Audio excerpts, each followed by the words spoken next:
Every morning when you open your eyes, there's a fight waiting, a fight for your peace. But Psalm 27 holds a strategy to win that fight. It's not just another verse, it's a weapon of courage. David didn't write it from a throne. He wrote it while being hunted, betrayed, and surrounded by enemies. Yet he declared, "The Lord is my light and my salvation. Whom shall I fear?" That wasn't blind confidence. It was faith forged in fire. Because when everything around you feels uncertain, Psalm 27 reminds you, your strength doesn't come from what's around you, but from who stands beside you. The voice of fear versus the sound of faith. Fear speaks early, even before you step out of bed. It whispers, "You're not enough. It won't work. God's not listening." But David shows us the secret. You don't silence fear by running from it. You silence it by speaking truth louder.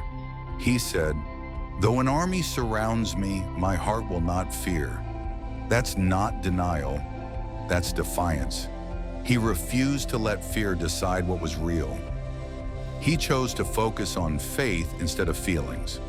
That's what Psalm 27 really teaches. It's not just about protection, it's about perspective. When you shift your focus from what's against you to who's within you, fear starts to fade. Waiting on God's timing.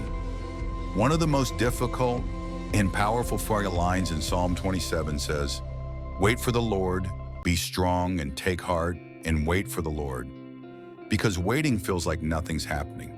But in truth, God is building what you've been praying for. David wasn't waiting in peace. He was waiting in pressure, running from Saul, hiding in caves, praying for rescue that didn't come quickly. Yet he still waited, because real faith isn't proven when the miracle arrives. It's proven in the middle of the waiting. When you trust God's timing, you're saying, even if it doesn't happen today, I still believe He's moving behind the scenes. Some of you are right there, praying, crying, doing everything right, and heaven seems quiet. But silence doesn't mean absence. God is strengthening something inside you that your next season will depend on. Patience, endurance, and unwavering faith. Peace in the storm. David didn't find peace because the storm stopped. He found peace while the storm was raging. That's why Psalm 27 changes everything. He wrote, "In the day of trouble, He will keep me safe in His dwelling."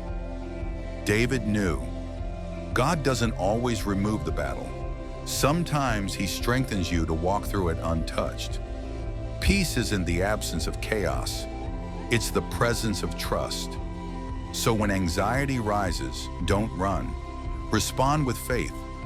Say, "The Lord is my light and my salvation. Whom shall I fear?"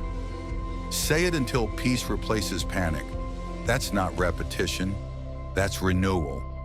You're retraining your spirit to believe again. The power of presence. Look closer. Psalm 27 isn't only about safety, it's about closeness. David said, "One thing I ask of the Lord, that I may dwell in His house all the days of my life." He could have asked for revenge, for power, for comfort, but instead he asked for God's presence. Because true peace doesn't come from control, it comes from connection. When you stay close to God, the things that once shook you lose their power.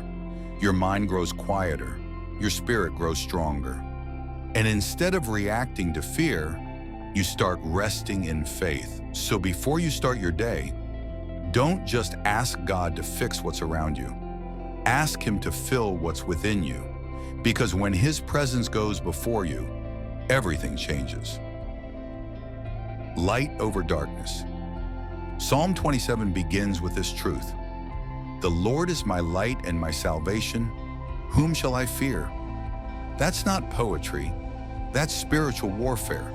Because light doesn't argue with darkness. It simply shines and darkness disappears. Every morning you wake up, you have two choices: to stare at the shadows trying to steal your peace, or to turn toward the light that never fades. When you start your day by declaring God's word over your fear, everything begins to shift. Your thoughts, your mood, even your reality. That's why this psalm isn't just meant to be read. It's meant to be declared. Because when you speak it, you're not reciting verses. You're reminding your soul that no darkness has authority over your day. So tomorrow morning, before you check your phone, before you face the noise, declare it out loud. The Lord is my light and my salvation. Whom shall I fear? Let that verse become your daily declaration, your shield, your reset, your reminder that you never walk alone. If this word stirred your heart, type, "I will fear no evil" in the comments and subscribe for more messages that strengthen your faith. Because peace isn't found by accident. It begins with where you start your day.